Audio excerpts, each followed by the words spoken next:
Skaitinys iš pranašo Danieliaus knygos. Aš, Danielius, nakčia turėjau tokį regėjimą. 4 dangaus vėjai išjudino didelę jūrą. Iš jūros iškilo 4 dideli žvėrys. Kiekvienas iš jų turėjo skirtingą išvaizdą.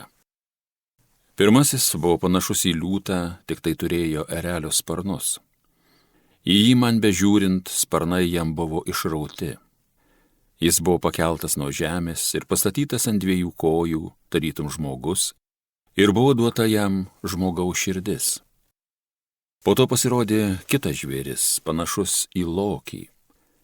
Jis buvo pusiau atsistojęs ir laikinas ruose 3 šonkaulius. Jis buvo raginamas: kelkis ir ėsk dar daugiau mėsos. Po to aš mačiau trečiąjį žvėrį. Jis buvo panašus į panterą. Tik tai ant nugaros turėjo 4 sparnus, tarytum paukščio, taipogi 4 galvas, jam buvo duota galia viešpatauti. Paskui aš savo naktinėme regėjime išvydau 4-ąjį žvėrį. Jis buvo baisingas, bjaurus pažiūrėti ir labai storas, turėjo didelius geležinius dantis. Jis sėdė ir triuškino visą, o kas paliko, sutrypė kojomis. Nuo kitų žvėrių jis visa kuo skyrėsi. Taip pat jis turėjo 10 ragų. Man stebint ragus išaugo tarp jų dar kitas, mažesnis ragas, o prieš jį pradingo 3 iš ankstesnių ragų.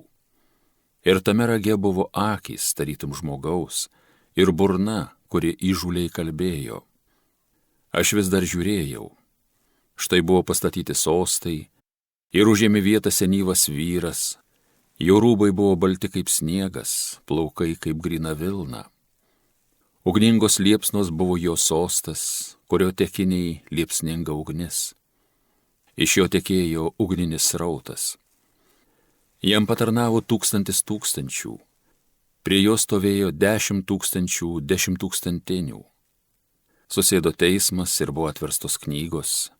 Aš vis dar žiūrėjau, kol dėl ragų įžūlių kalbų buvo žvėris nužudytas.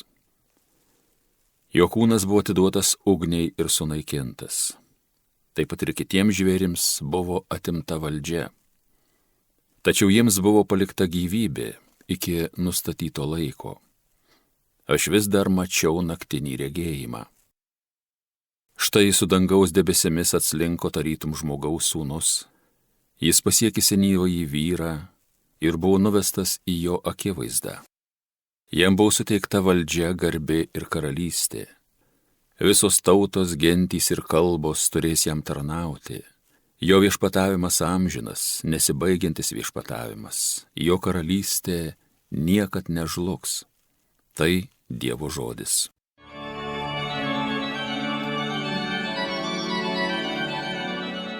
Garbinkit ir aukštinkit jį per amžius. Šlovinkit viešpatį kalnai ir kalneliai, garbinkit ir aukštinkit jį per amžius. Šlovinkit viešpatį žemės augalai, garbinkit ir šlovinkit jį per amžius. Šlovinkit viešpatį versmės šaltiniai, garbinkit ir aukštinkit jį per amžius. Šlovinkit viešpatį jūros ir upės, garbinkit ir aukštinkit jį per amžius. Šlovinkit viešpatį jūros gyvūnai, garbinkit ir aukštinkit jį per amžius.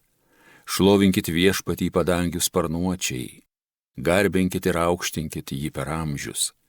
Šlovinkit viešpatį žvėrys žvėreliai, garbinkit ir aukštinkit jį per amžius.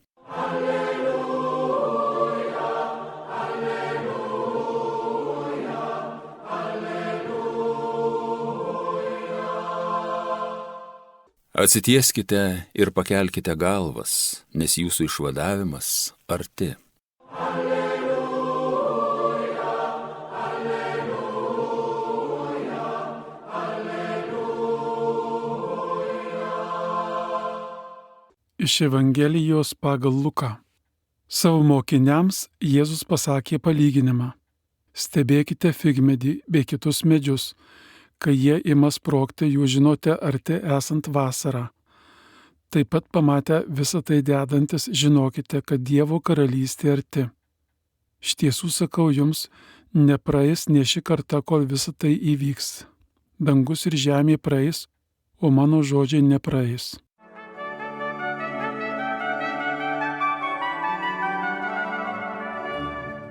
Mėly Marijos radijo klausytojai, visą šią savaitę prieš Adventą ir Advento laiku vis girdėsime Dievo žodį apie ženklus danguje, žemėje, ir Jėzus juos įvairius vardins. Kartais tie ženklai, kaip šios dienos Evangelijoje, tokie mėly klausyti, kitų kart jie yra tokie nerimą keliantys arba lyg gąsdantys, kai kalbama bus ženklų danguje, ar žemės drebėjimai, ar persekiojimai ir taip toliau. Bet visuose Kristaus žodžiuose mes visada ieškokime vilties. Negi Viešpats nori, kad mes gyventume nerime, baimėje, arba Viešpats norėtų, kad atimti gyvenimo džiaugsmą. Dievas kalba į tikrovę, jis mato ir mūsų tikrovę. Ir šiais laikais šalia tų visokių ženklų galėtum pridėti, dažnai jūs girdit, kokie tai balionai trukdo mūsų lėktuvams pakilti. Tai šiom dienom žinutės ateina, kad bus apdraba, bus slidu, ir tie visokie kitokie ženklai, kurie mums kelia nerimą. Nežinau kaip jums, bet būna baimės, nerimo, o kažkas dar pasakys karo artumo ženklai, gali būti karas ir taip toliau. Viešpats mūsų nepalieka neviltyje. Jis ir toliau yra su mumis džiaugsmo ir vargo iššūkių momentuose, akimirkose. Toksai Leonardas Kochenas yra pasakęs: visur yra įtrūkimų, pro juos patenka šviesa. Jei mes matysim tik tuos baisius ženklus kokius, jeigu tik įtrūkimus, tas mus gali vesti prie nusiminimo, baimių. Bet Kochenas sako, bet pro juos patenka šviesa. Tai yra, kad pro ženklus, kuriuos mes patirime, matyti Dievą, jausti Dievą, patirti Dievą. Tai visi ženklai, kurie primena apie pasaulio trapumą, nieko naujo. Pasaulis nėra amžinas, kad ir koks būtų gražus. Tačiau Dievo karalystę patirti, vėl Evangelijoje šiandien sakoma, Dievo karalystė arti. Kitose vietose sako, jau Dievo karalystė yra tarp jūsų. Dar vėl kitas evangelistas pasakys, Dievo karalystė jau yra ir dar ne. Mes gyvename trapioje žemėje, kur Dievą retkarčiais patirime, bet patirime ir nuodėmės pasekmes, patirime pasaulio trapumo pasekmes. Ieškoti Dievo tada arba ieškoti vilties tada, kai yra sunku. Negali būti, kad Dievas tuomet žmogų palikęs. Dievas mėgsta mus sutikti netikėtose vietose, tas pats Leonardas Kochenas taip sako, ypač kai patenkame į bėdą. Arba kai pastebime, kad kitiems žmonėms reikia mūsų pagalbos. Dievas yra ten. Mes tik turime atidžiai jo ieškoti. Betliejaus šviesą galima išvysti tvartelyje, retai kada rūmuose. Kadangi esame labai arti Dievo kaip ir jo bendradarbiai, turime atsakyti ir už kitus. Toks kunigas Alfredas Delpas, jėzuitas, nukankintas nacių kalėjime 1944 metais lapkričio 17 dieną iš Berlyno Tegelio kalėjimo taip rašė: vienas dalykas man labai aiškus. Dievo pasaulis yra kupinas jo. Jis tarsi trykšta iš visų daiktų mūsų link. Bet mes dažnai esame akli, įstringame gražiose ar blogose valandose ir nepatiriama šaltinio, iš kurio jos teka, tai yra Dievo. Tai tinka kalbant apie viską, kas gražu, taip pat ir nelaimę. Visur ir visada Dievas nori švęsti susitikimą su mumis. Jis tikisi ir laukia pagarbaus nuoširdaus atsakymo. Tikrasis menas ir užduotis yra šias įžvalgas bei malones gerai įsisąmoninti ir paversti nuolatiniu požiūriu. Tada gyvenimas prisipildo tokios laisvės, kokios mes dažnai siekiame. Taip kunigas Alfredas Delpas iš kalėjimo, nacių kalėjimo, kur buvo nukankintas, rašė, tokios mintys jam gimė tenai būnant sunkiose aplinkybėse, kur mirtis kasdien alsavo. Per visus įvykius ir ženklus matyti Dievą. Kaip sako Alfredas Delpas, net ir gražiuose įvykiuose, kurie mus džiugina, nuostabus gamtos vaizdai, ar mūsų šventė kokia asmeninė, ar mūsų santykiai su žmonėmis palaimingi ir taip toliau, bet už jų dar matyti daugiau Dievas, Dievo dovana, Dievas taip mus veda, Dievas per tai mums save dovanoja. Jis nėra tik tai kaip nors iš šono stebintis ir mums dovanas dovanojantis, jis yra pats dovana.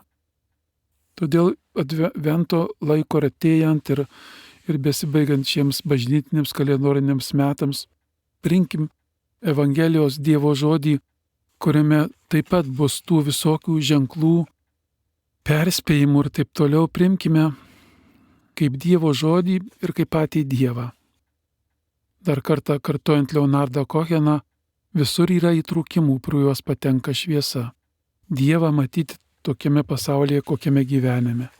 Dievą patirti, sutikti tokiame amžiuje, kokiame esame. Tokie amžiaus tarpsniai, kokie kiekvienas iš mūsų, kažkas vyresnis, kažkas jaunesni. Nekada nors, ne vien tik dangui, mes ją tikrai ten sutiksime, viešpats mūsų laukia.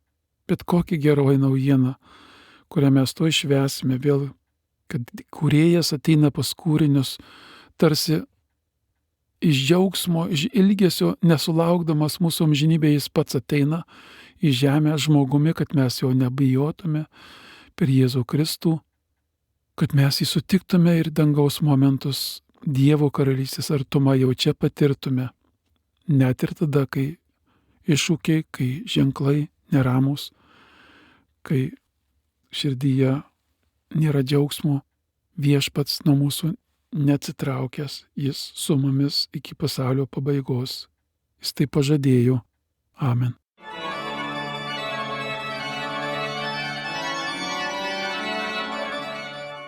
Homiliją sakė tėvas jėzuitas Aldonas Gudaitis.